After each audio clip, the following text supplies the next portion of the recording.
शांति। आज के बाबा के महावाक्य रिवाइज्ड कोर्स है। मुरली की ओरिजिनल डेट है 28 मार्च 2002। बाबा की आज की मुरली का सार है, इस वर्ष को निर्मल वर्ष और व्यर्थ से मुक्त होने का मुक्ति वर्ष मनाओ।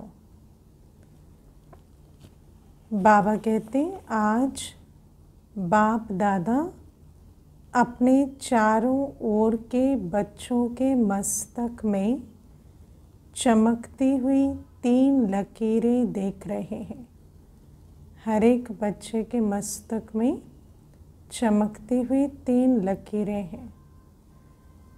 एक लकीर है प्रभु पालना की। जो मस्तक पर लकीर होती वो भाग्य की निशानी होती। तो हर बच्चे को पहला भाग्य कौन सा मिला है? प्रभु पालना का भाग्य, स्वयं परमात्म पालना का भाग्य। दूसरी लकीर है श्रेष्ठ पढ़ाई की। परम शिक्षक हमें पढ़ा रहे हैं।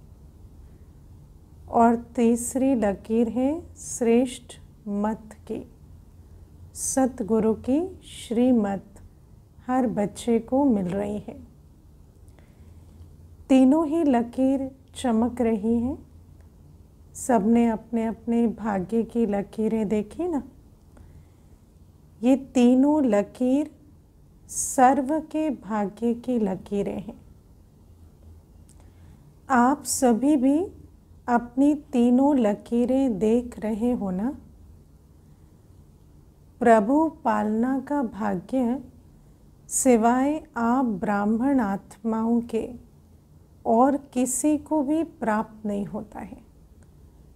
बाबा हमें उठाते, खिलाते, बाबा की याद में हम सोते, बाबा हमें कदम कदम पर साथ चलते। ऐसे प्रभु पालना हम बच्चों के सिवाय किसी को भी प्राप्त नहीं है। परमात्म पालना, जिस पालना से कितने श्रेष्ठ पूजनीय बन जाते हो। बाबा की पालना में हर कर्म करते हमारे हर कर्म पूजनीय हो जाते।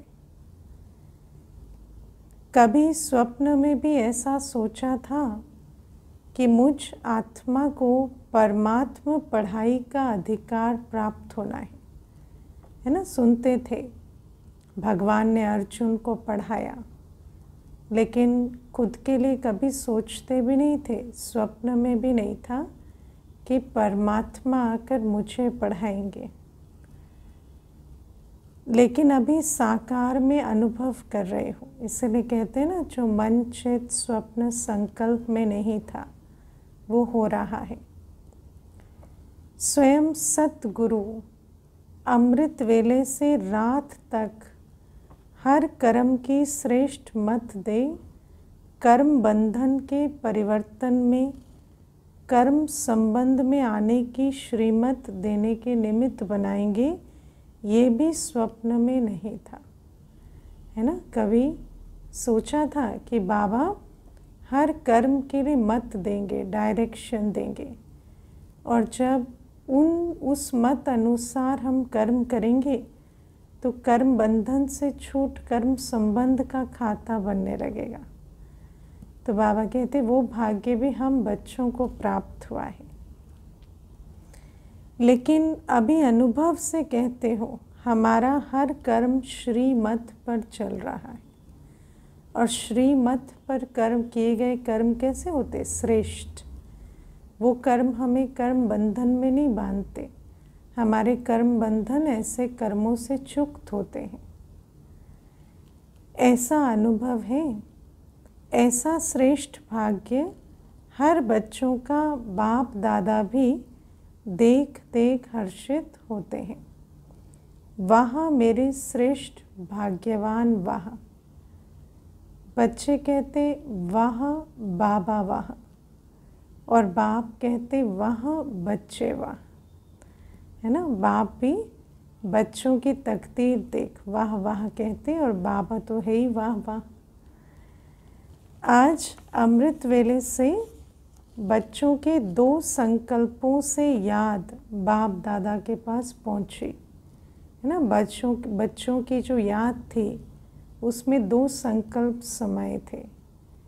एक तो कई बच्चों को अपना अकाउंट देने की याद थी, है ना, क्योंकि बाबा ने मुरलियों में अकाउंट मांगा पीछे बच्चों का, चार्ट पूरा, तो याद के साथ अकाउंट भी दे रहे थे। दूसरे बाप के संग के रंग की होली याद थी, है ना, होली मना रहे थे बच्चे। तो सभी होली मनाने आए हो ना। ब्राह्मणों की भाषा में मनाना अर्थात बनना, है ना। हम सिर्फ मनाते नहीं, मनाना अर्थात बनना, स्वरूप परिवर्तन होना। अब होली मनाना माना होली बनने आए हैं। और कौन से रंग से होली बनेंगे? तो जब बाबा के संग का रंग लगाते हैं तो होली बन जाती। होली मनाते हैं अर्थात होली बनते हैं। होली माना पवित्र। बाप दादा देख रहे थे ब्राह्मण बच्चों का होलीएस्ट बनना कितना सर्व से न्यारा और प्यारा है। दुनिया में तो सब स्थूल रंग की होली खेलते, हम परमात्म संग के रंग की होली से होलीएस्ट बन जाते। ये विधि बिल्कुल न्यारी और प्यारी है।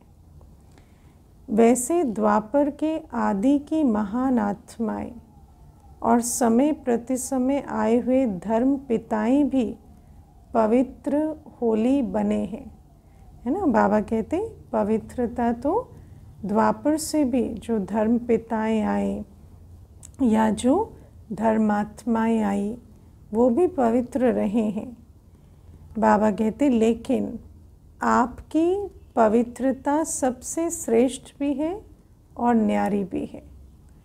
हम तो संपूर्ण पवित्र बनते, तन और आत्मा दोनों पवित्र।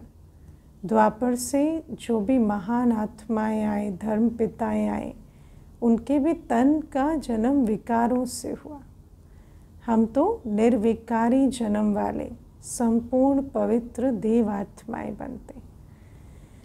तो बाबा कहते कोई भी सारे कल्प में चाहे महात्मा है चाहे धर्मात्मा है, धर्म पिता है, लेकिन आपकी आत्मा भी पवित्र, शरीर भी पवित्र, प्रकृति भी सतो प्रधान पवित्र।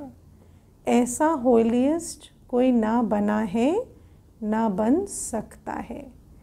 ऐसा होलीएस्ट तो कल्प कल्प हम बच्चे ही बनते हैं। अपना भविष्य स्वरूप सामने लाओ। बाबा कहते लाओ भाई, ज्ञान दर्पण में देखो भविष्य स्वरूप को, कैसा न्यारा प्यारा होलीएस्ट स्वरूप है। सबके सामने अपना भविष्य स्वरूप आया, इमर्ज किया भविष्य स्वरूप को, या पता ही नहीं कि बनूंगा या नहीं बनूंगा अभी तक बुद्धि में क्लियर नहीं हुआ है क्या भविष्य स्वरूप क्या है, क्या बनूंगा। कुछ भी बनेंगे लेकिन होंगे तो पवित्र ना। चलो पद की भी अभी क्लैरिटी ना हो, लेकिन अपने पवित्र दैवी स्वरूप को तो बुद्धि में ला ही सकते हैं। शरीर भी पवित्र, आत्मा भी पवित्र और प्रकृति भी पवित्र, पावन, सुखदायी। निश्चय की कलम से अपना भविष्य चित्र सामने ला सकते हैं। जो निश्चय बुद्धि है वो तो बिल्कुल अपनी भविष्य तस्वीर को देख सकते हैं।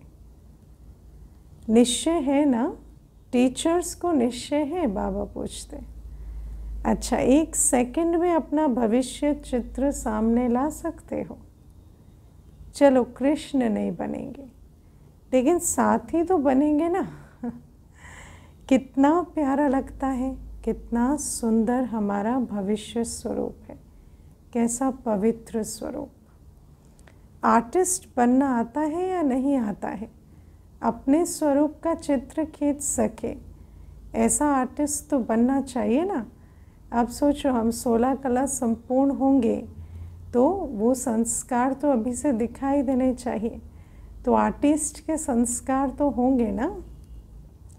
बस सामने देखो, अभी साधारण हूँ और कल, है ना, कल माना ड्रामा का कल, ये कल नहीं जो कल आएगा वो वाला नहीं, अभी साधारण और कल, तो कल ये पवित्र शरीरधारी बनना ही है, दैवी शरीरधारी।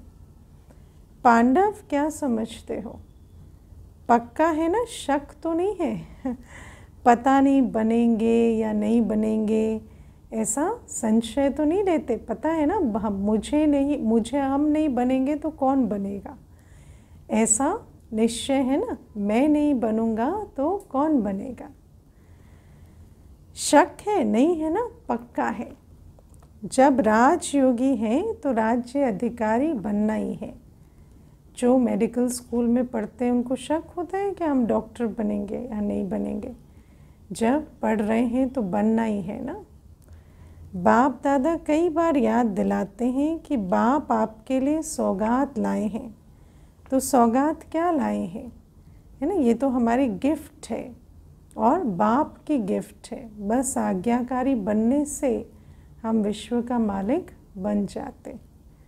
सुनहरी दुनिया, सतो प्रधान दुनिया की सौगात लाए हैं, तो निश्चय है, निश्चय की निशानी है रूहानी नशा। जिनको अपने पवित्र दैवी स्वरूप पर निश्चय हो, भविष्य स्वरूप पर निश्चय हो, वो तो सारे दिन रात उस भविष्य स्वरूप को देखकर क्या होता रहे, है ना, नशे में झूमता रहे।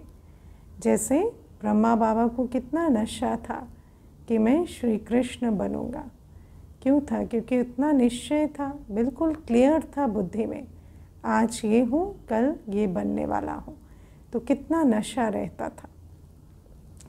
जितना अपने राज्य के समीप आ रहे हो, घर के भी समीप आ रहे हो और अपने राज्य के भी समीप आ रहे हो, तो बार बार अपने स्वीट होम और अपने स्वीट राज्य की स्मृति स्पष्ट आनी ही चाहिए, है ना, क्योंकि यही निशानी है। बाबा ने कहा है जैसे जैसे सतयुगी झाड़ सामने आएंगे, तो जैसे जैसे घर के नज़दीक आएंगे तो साक्षात्कार होना चाहिए।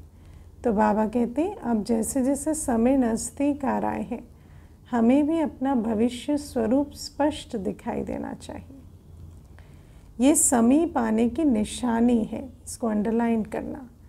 जैसे जैसे हमारी अवस्था संपूर्णता की तरफ बढ़ती है, समय संपन्नता की तरफ बढ़ रहा है, हमें अपना भविष्य स्वरूप स्पष्ट दिखाई देना चाहिए। ये समीप आने की निशानी है। जिनको बनना है, जो बनने वाले हैं, जो श्री कृष्ण के साथ राजधानी में आने वाले हैं, उनको ये निशानी दिखाई देगी। अपना घर, अपना राज्य ऐसा ही स्पष्ट स्मृति में आए, तीसरे नेत्र द्वारा स्पष्ट दिखाई दे, अनुभव हो कि आज ये और कल ये, जैसे ये चोला छोड़ अब उस चोले में गए कि गए। कितने बार पाठ पूरा कर अपने घर और अपने राज्य में गए हो, याद आता है ना। बाबा ने हमें स्मृति दिलाई है, तो अब याद आता है ना कितनी बार हमने ये पाठ पूरा किया। ब्राह्मण सो देवता बने, घर गए और राजधानी में आए। ये स्मृति आ गई है ना कि स्वदर्शन चक्र फिर नहीं रहा है। अगर स्वदर्शन चक्र फिराते हैं तो स्मृति एकदम स्पष्ट हो चली है और अब फिर से जाना है। बाप दादा ने सभी की वर्तमान समय की रिजल्ट देखे, चाहे डबल फॉरेनर्स हों चाहे भारतवासी, सभी बच्चों की रिजल्ट में देखा कि वर्तमान समय, है ना, बाबा ने कहा था ना पिछली बार कि अगली बार सुनाएंगे, तो आज बाबा रिजल्ट सुना रहे हैं कि वर्तमान समय अलबेलेपन के बहुत नए नए प्रकार बच्चों में है। राइट बात है ना। आज तो सारी दुनिया में क्या हो गया है, अलबेलेपन के कई साधन हो गए हैं, डिस्ट्रैक्शन है ना, और उन डिस्ट्रैक्शंस में भी बच्चे फंसे हैं। और वैसे भी अलबेलेपन के कई प्रकार के संस्कार अभी इमर्ज हो रहे हैं। अनेक प्रकार का अलबेलापन है। मन ही मन में सोच लेते हैं सब चलता है ना, बस यही बड़ी बात बना रहे हैं, इसे इतनी बड़ी बात है नहीं, चलता है। क्या हो गया, ये मर्यादा नहीं मानी, इस मत पर नहीं चले, थोड़ा टाइम वेस्ट हुआ, सब चलता है। ये अलबेलेपन का ऐसा स्वरूप अभी दिखाई दे रहा है। आजकल का सब बातों में ये विशेष स्लोगन है। बाबा कहते हैं एक स्लोगन बन गया है, सब चलता है। बाबा कहते हैं अलबेलापन है। साथ में थोड़ा थोड़ा भिन्न भिन्न प्रकार का पुरुषार्थ व स्व परिवर्तन में अलबेलापन के साथ कुछ परसेंट में आलस्य भी है। तो पुरुषार्थ में भी और स्व परिवर्तन में भी अलबेलापन भी है कि इतनी बड़ी बात नहीं है, बन जाएंगे, हो जाएगा, चलता है।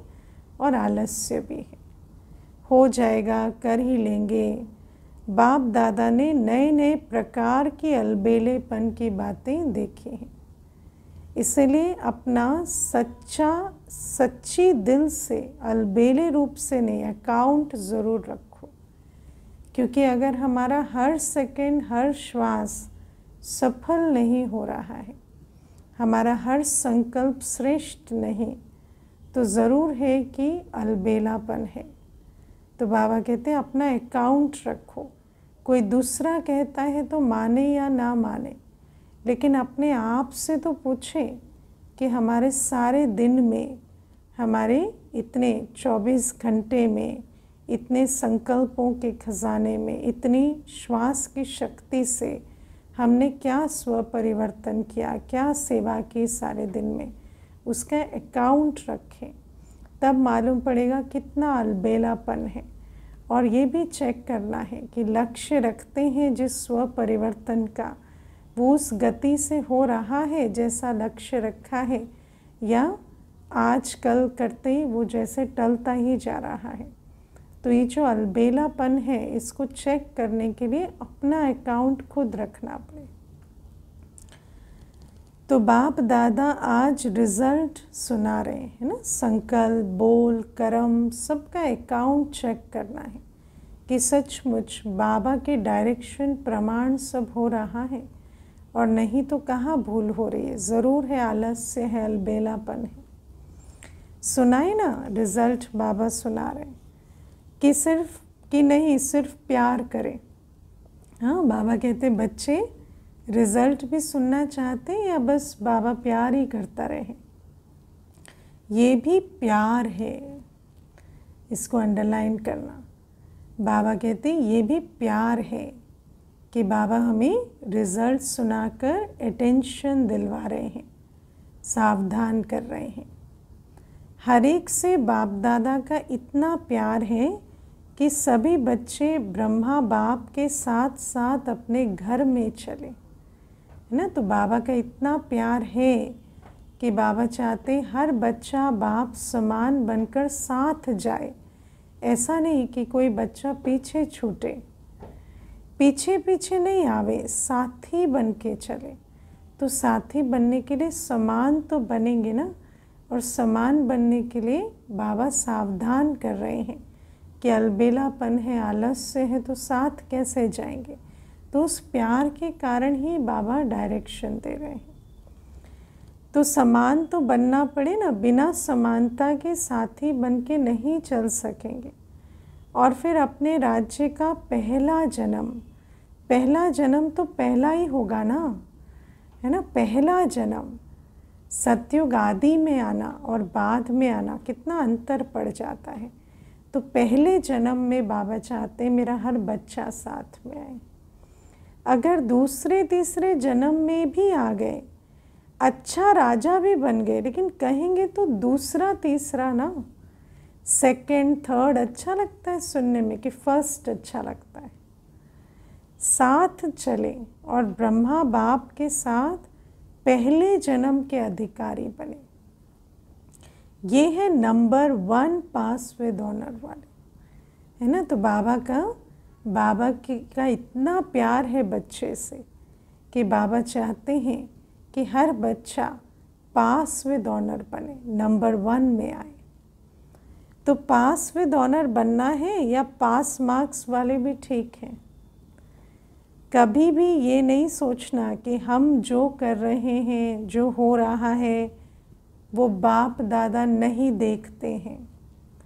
इसमें कभी अलबेले नहीं होना, है ना। ये नहीं सोचना कि बाप दादा क्या सबको इतना कहाँ देखते होंगे। हर एक बच्चे पर बाबा की नज़र है। अगर कोई भी बच्चा अपने दिल का चार्ट पूछे तो बाप दादा बता सकते हैं। बाप दादा के पास हर एक का चार्ट है, लेकिन अभी बताना नहीं है, है ना। वो भी जब बाबा धर्मराज का स्वरूप लेंगे तो हिसाब किताब भी देना पड़ेगा। बाप दादा हर एक महारथी, घोड़े सवार सबका चार्ट देख रहे हैं। कई बार तो बाप दादा को बहुत तरस आता है कि है कौन और करते क्या है ना। और करते भी हैं मानो तो उसको परिवर्तन करने के लिए इतने डायरेक्शन मिलते हैं, पर उन डायरेक्शंस पर भी अटेंशन नहीं देते, अलबेले होकर चलते हैं। तो तरस आता है क्योंकि समय टिक टिक टिक समीपता की तरफ पहुंच रहा है। लेकिन जैसे ब्रह्मा बाप कहते थे ना, याद है क्या कहते थे, गुड़ जाने गुड़ की गोथरी जाने। तो शिव बाबा को पता है बच्चों का और ब्रह्मा बाप को पता है ना। बाहर से कोई देखे तो लगेगा कितना अच्छा है ना, बीके हैं और कितने अच्छे इनकी पुरुषार्थ है, सेवा है। लेकिन बाबा को पता है कि क्या कर सकते हैं और क्या कर रहे हैं। क्योंकि दुनिया में तो थोड़ा भी कोई देखते हैं किसी को कुछ भी करते तो समझते हैं हाँ बहुत बड़ी बात है, लेकिन बाबा को पता है कि ये किस लायक है और क्या कर रहे हैं। तो बाबा कहते शिव बाबा जाने और ब्रह्मा बाबा जाने, क्योंकि बाप दादा को तरस बहुत पड़ता है। लेकिन ऐसे बच्चे बाप दादा के रहम के संकल्प को टच नहीं कर सकते, कैच नहीं कर सकते। इतना आलस्य अलबेलापन है। टचिंग कैचिंग भी तो बुद्धि से करनी है ना। तो ऐसे अलबेलेपन वाले तो बाबा के तरस को भी कैच नहीं करते। इसलिए बाप दादा ने कहा भिन्न भिन्न प्रकार का रॉयल अलबेलापन बाप देखते रहते हैं। रॉयल अलबेलापन, इतने सुंदर से उस अलबेलेपन की पैकेजिंग करते हैं। क्या करें, ऐसी परिस्थिति है, ऐसा है, अब हमारे से तो जितना हो रहा है हम कर ही रहे हैं, इसके आगे और कितना करें, ऐसे करके इतनी सुंदर उसको रॉयल रूप दे देते हैं। आज बाप दादा कह ही देते हैं कि तरस बहुत पड़ता है। कई बच्चे ऐसे समझते हैं कि सतयुग में तो पता ही नहीं पड़ेगा कौन क्या था, अभी तो मौज मना लो। सुना, बाप ऐसे भी संकल्प चलते हैं बच्चों के, अभी जो कुछ करना है कर लो, कोई रोकने वाला नहीं, कोई देखने वाला नहीं। हाँ, ऐसे संकल्प भी चलते हैं, लेकिन ये गलत है। सिर्फ बाप दादा नाम नहीं सुनाते, नाम सुनाए तो कल ठीक हो जाए, है ना। क्योंकि आत्मा को अपने कर्म बिगाड़ने में डर नहीं लगता। नाम सुना दे तो फिर बहुत उसको लज्जा आती है। अपना भाग्य बिगाड़ने में लज्जा नहीं आती, लेकिन नाम सुना दे तो लज्जा आती है। तो समझा क्या करना है। पांडव समझा कि नहीं समझा? चल जाएगा, चलेगा नहीं। बाबा कहते नहीं चलेगा, क्योंकि बाप दादा के पास हर एक की हर दिन की रिपोर्ट आती है। बाप दादा आपस में भी रूरेहान करते हैं। तो बाप दादा सभी बच्चों को फिर से इशारा दे रहे हैं कि समय सब प्रकार से अति में जा रहा है। माया भी अपना अति का पाठ बजा रही है, और अति किसकी निशानी? अंत की। प्रकृति भी अपना अति का पाठ बजा रही है। सच है ना? चलो समय की पहचान ना भी कोई रखे, पर माया का तो अति का स्वरूप देख रहे हैं, और प्रकृति का भी अति का स्वरूप बिल्कुल सामने दिखाई दे रहा है। ऐसे समय पर ब्राह्मण बच्चों का अपने तरफ अटेंशन भी अति अर्थात मन वचन कर्म में अति में चाहिए। इसलिए बाबा कहते हैं अपना पूरा चार्ट रखो, मनसा वाचा कर्मणा। कोई भी व्यर्थ विस्तार तो नहीं, विकार तो छोड़ो, व्यर्थ विस्तार में भी एक भी संकल्प, एक भी सेकंड, एक भी बोल, एक भी कर्म ऐसा तो नहीं होता जो संगम युगी समय कर्म की शक्ति वेस्ट हुई। साधारण पुरुषार्थ नहीं। वैसे बाप दादा ने देखा है कि सेवा से लगन अच्छी है, सेवा के लिए एवर रेडी है, चांस मिले तो प्यार से सेवा के लिए एवर रेडी है। लेकिन अभी सेवा में भी एडिशन करो, वाणी के साथ साथ मनसा भी, है ना? ऐसा नहीं सिर्फ वाणी से सेवा कर रहे हैं और बुद्धि योग जो है वो साधारण है, ऐसा नहीं।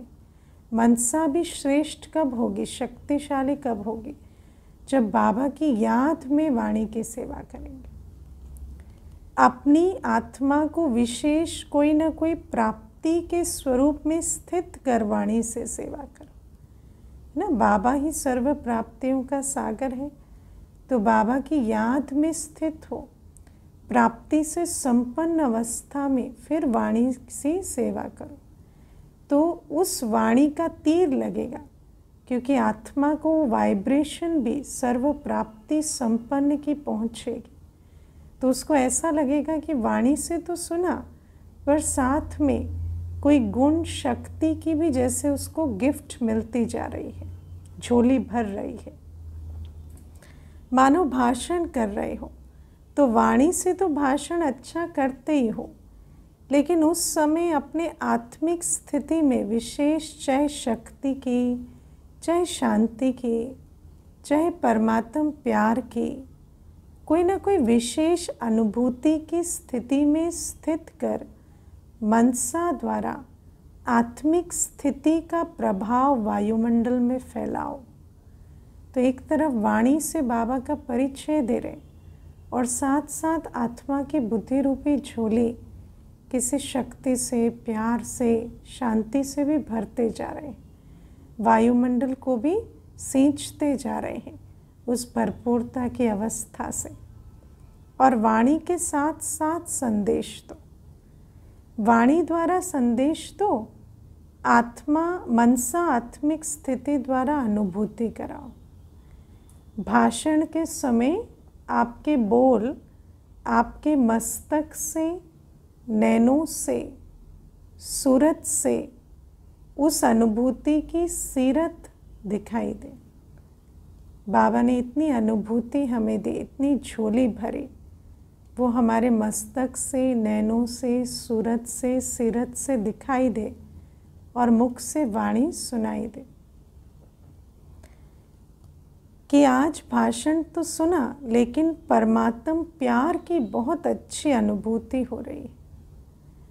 जैसे भाषण के रिजल्ट में कहते हैं ना, बहुत अच्छा बोला, बहुत अच्छा, बहुत अच्छी बातें सुनाई, ऐसे ही आपके आत्म स्वरूप की अनुभूति का भी वर्णन करें कि आज तो ऐसे लगा जैसे उस वायुमंडल में रिचार्ज हो गए, बहुत शांति की अनुभूति हुई, गए थे कमज़ोर और लौटे शक्तिशाली।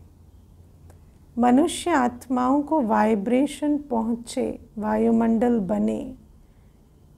बाबा कहते जब साइंस के साधन ठंडा वातावरण कर सकते हैं, सबको महसूस होता है बहुत ठंडाई अच्छी आ रही है ना। इतनी गर्मी में भी साइंस का साधन क्या करता, ठंडक की महसूसता करा देता। गर्म वायुमंडल अनुभव करा सकते हैं, ठंड में गर्मी का भी अनुभव करा देता। साइंस सर्दी में गर्मी का अनुभव करा सकती, गर्मी में सर्दी का अनुभव करा सकती। तो आपकी साइंस, हमारी साइंस क्या है? साइलेंस। जिस साइलेंस में हम बाबा की याद में मगन हो, बाप समान अवस्था में स्थित हो जाते। तो आपकी साइंस क्या प्रेम स्वरूप, सुख स्वरूप, शांत स्वरूप वायुमंडल अनुभव नहीं करा सकते? ये रिसर्च करो, है ना। इस हाइपोथेसिस को लो कि साइलेंस की शक्ति से मैं आत्मा भी कैसे भी वायुमंडल में शांति, शक्ति, स्नेह की अनुभूति करा सकती। इसको हाइपोथेसिस लो, रिसर्च करो, एक्सपेरिमेंट करो, नोट करो कितनी सफलता मिली। फिर और स्वरूप को बनाओ, फिर और एक्सपेरिमेंट करो।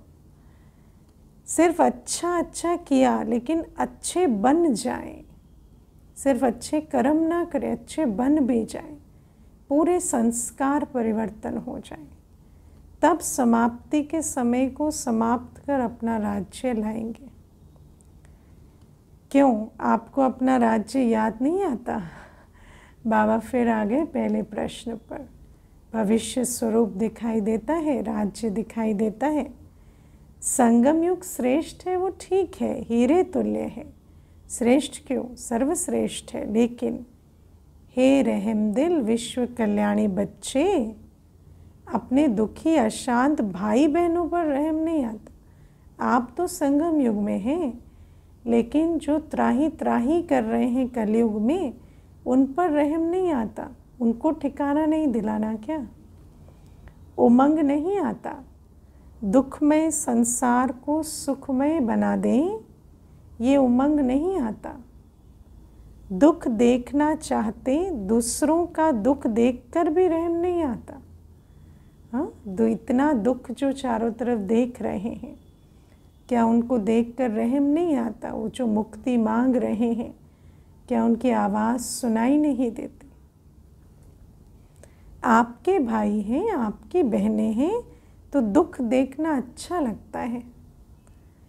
लगता है क्या अच्छा? अपना दयालु कृपालु स्वरूप इमर्ज करो। सिर्फ ये नहीं मैं तो डायमंड एज में हूँ, मैं तो हूँ, लेकिन जो कलयुग में है उनको तो ठिकाना चाहिए ना। सिर्फ सेवा में नहीं लग जाओ, ये प्रोग्राम किया, ये प्रोग्राम किया, चलो वर्ष पूरा हुआ।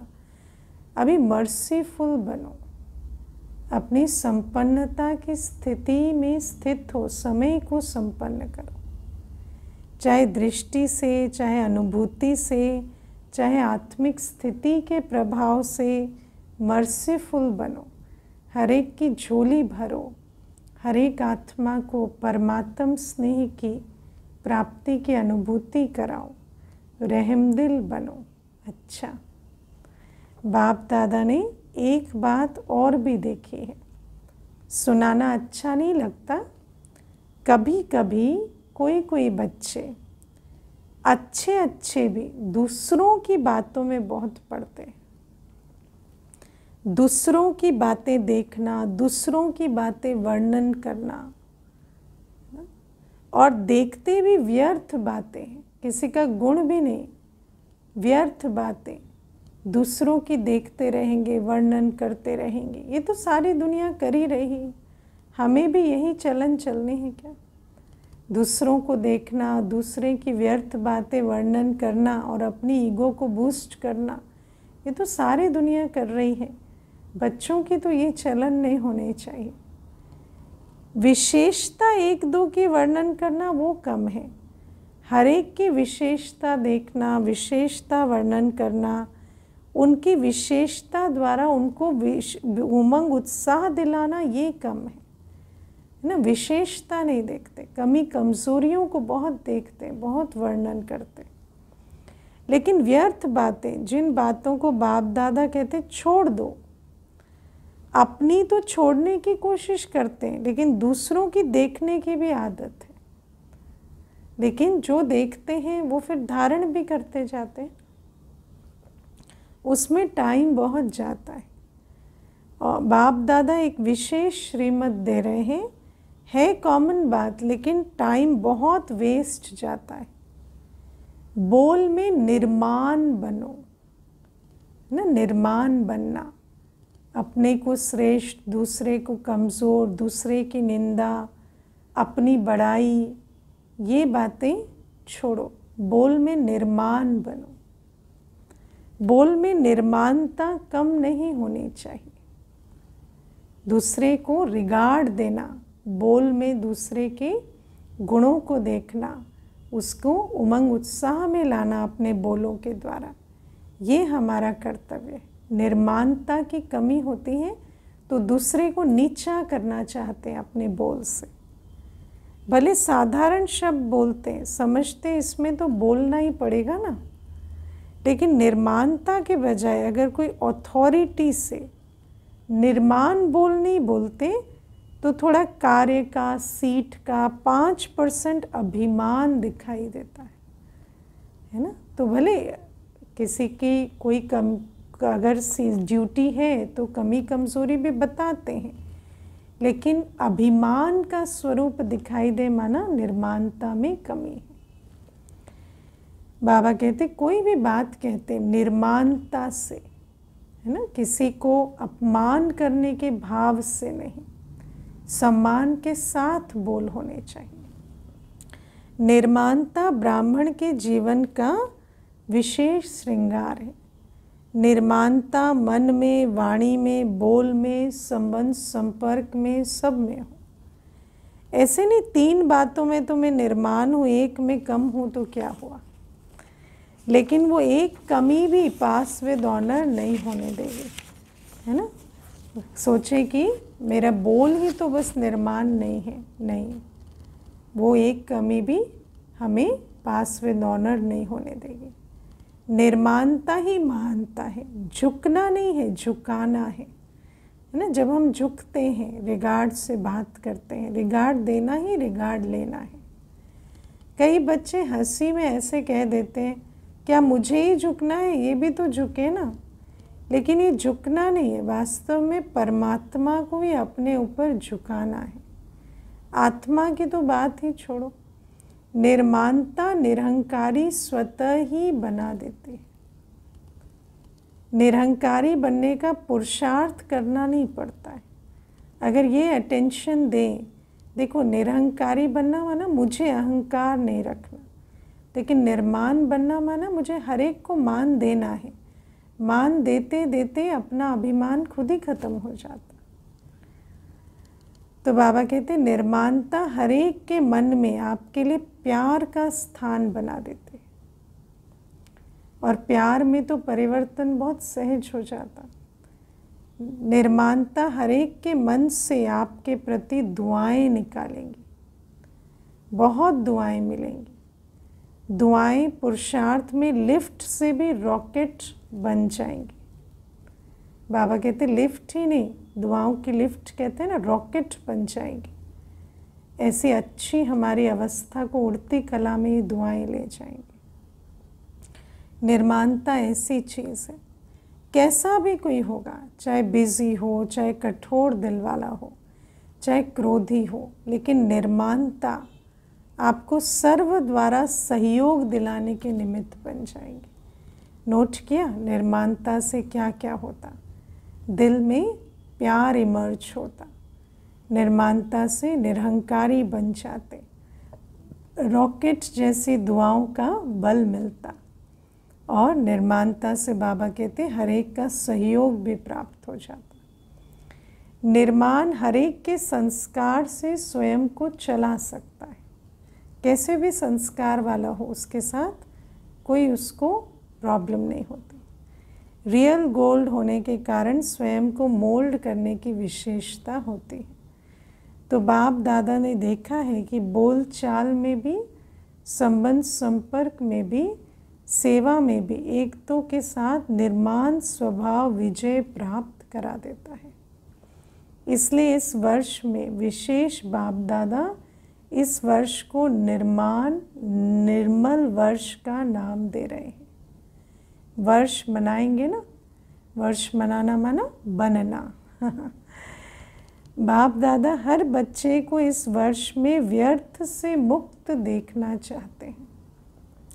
मुक्त वर्ष मनाओ, निर्माण निर्मल वर्ष भी और व्यर्थ से मुक्त वर्ष भी। जो भी कमी हो उस कमी को मुक्ति दो, क्योंकि जब तक मुक्ति नहीं दी है ना तो मुक्ति धाम में बाप के साथ नहीं चल सकेंगे।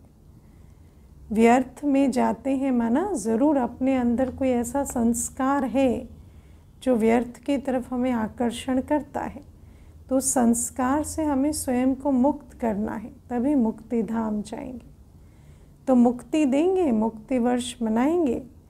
जो मनाएगा वो ऐसे हाथ करे, है ना, मनाएंगे। एक दो को देख लिया ना, मनाएंगे ना। अच्छा, बाबा कहते एक दो को देख लो, है ना कि किसने बाबा से वायदा किया। अगर मुक्ति वर्ष मनाया तो बाप दादा जोहरातों से जड़ी हुई थालियों में बहुत बहुत मुबारक ग्रीटिंग्स और बधाइयाँ देंगे। सुना क्या प्राइज़ हमारे लिए वेट कर रही है। अच्छा है, अपने को भी मुक्त करो, अपने भाई बहनों को भी दुख से दूर करो। बेचारों के मन से ये तो खुशी का आवाज़ निकले, हमारा बाप आ गया, है ना, अनुभूति तो कराओ। ठीक है। अच्छा, चारों ओर के सर्व होलिएस्ट आत्माओं को, सदा निर्माण वन निर्माण करने वाले बाप दादा के समीप आत्माओं को, सदा अपने पुरुषार्थ की विधि को फास्ट तीव्र कर संपन्न बनने वाले स्नेही आत्माओं को, सदा अपने बचत का खाता बढ़ाने वाले तीव्र पुरुषार्थी तीव्र बुद्धि वाले बच्चों को विशाल बुद्धि की मुबारक। याद प्यार के साथ सभी बच्चों को नमस्ते। ऐसे मीठे प्यारे बाबा को भी हम बच्चों का याद प्यार, गुड मॉर्निंग और नमस्ते। ओम शांति। वरदान है, एक बल एक भरोसे के आधार पर माया को सरेंडर कराने वाले शक्तिशाली आत्मा भव। बाबा कहते एक बल एक भरोसा अर्थात सदा शक्तिशाली। जहाँ एक बल एक भरोसा है वहाँ कोई हिला नहीं सकता, क्योंकि हिलते कब है, जब कोई चीज़ हमारा फाउंडेशन हो। जब एक बाबा ही हमारा एक बल एक भरोसा है, किसी भी परिवर्तनशील व्यक्ति वस्तु वैभव को अपना बल भरोसा बनाया ही नहीं है, तो उनके हिलने से हम हिलेंगे कैसे। उनके आगे माया मूर्छित हो जाती है, क्योंकि माया तो व्यक्ति वस्तु वैभव को अपना द्वार बनाती है ना। तो उनकी हलचल से अगर अंदर हलचल आती ही नहीं तो माया मूर्छित हो जाती है, सरेंडर हो जाती है। माया सरेंडर हो गई तो सदा विजयी है ही। तो यही नशा रहे कि विजय हमारा जन्म सिद्ध अधिकार है, ये अधिकार कोई छीन नहीं सकता। दिल में स्मृति इमर्ज रहे कि हम ही कल्प कल्प की शक्तियाँ और पांडव विजयी बने थे, हैं और फिर बनेंगे, है ना। क्योंकि एक बल एक भरोसा जिस बच्चे को है उसकी विजय निश्चित है, कल्प कल्प की निश्चित विजय के अधिकारी। स्लोगन है, नई दुनिया की स्मृति से सर्व गुणों का आह्वान करो और तीव्र गति से आगे बढ़ो।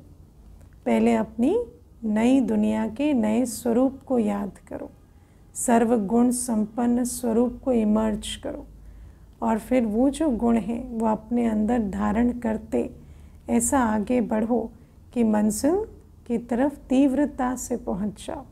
तो बाबा कहते स्मृति की शक्ति को यूज़ करो, आने वाले भविष्य स्वरूप को स्मृति में लाओ और उस स्मृति के आधार से उन दैवी गुणों को धारण कर समय को समीप लाओ। अच्छा, आज सूचना है, आज मास का तीसरा रविवार अंतर्राष्ट्रीय योग दिवस है। सभी ब्रह्मावत्स संगठित रूप में संध्या 6:30 से 7:30 बजे तक विशेष दयालु कृपालु बाप के साथ हर आत्मा पर दया कृपा की दृष्टि डालें। सबको दुआएं दें और दुआएं लें। ठीक है ना। तो ये होमवर्क आज सभी संध्या योग में करेंगे। आज के अव्यक्त इशारे हैं 20 अक्टूबर 2024 के अव्यक्त इशारे। सर्व का सहयोगी बनने के लिए अपने पुराने संस्कारों को मिटाना पड़ता है।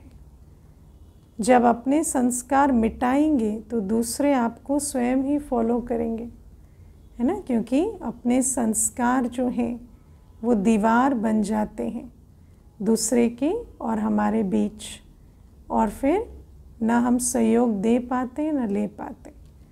लेकिन जब हम उन संस्कारों को मिटा देते तो वो दीवार गिर गई, तो फिर एक वो आत्मा खुद हमें फॉलो करने में तत्पर हो जाती। हम एक और दूसरा बाप। तीसरी बातें देखने में आएंगी, लेकिन देखते हुए भी ना देखो, है ना। बुद्धि से समझ आएगा, पर ऐसे अटकने चटकने के संस्कार नहीं है तो उन बातों को पार कर देंगे। अपने को और बाप को देखो। स्लोगन यही याद रखो कि स्वयं को मिटाएंगे लेकिन सर्व के सहयोगी बनेंगे। स्वयं को मिटाना माना अपने पुराने संस्कारों को मिटाएंगे और अन्यों को, हर आत्मा को सहयोग देंगे। अच्छा, ओम शांति।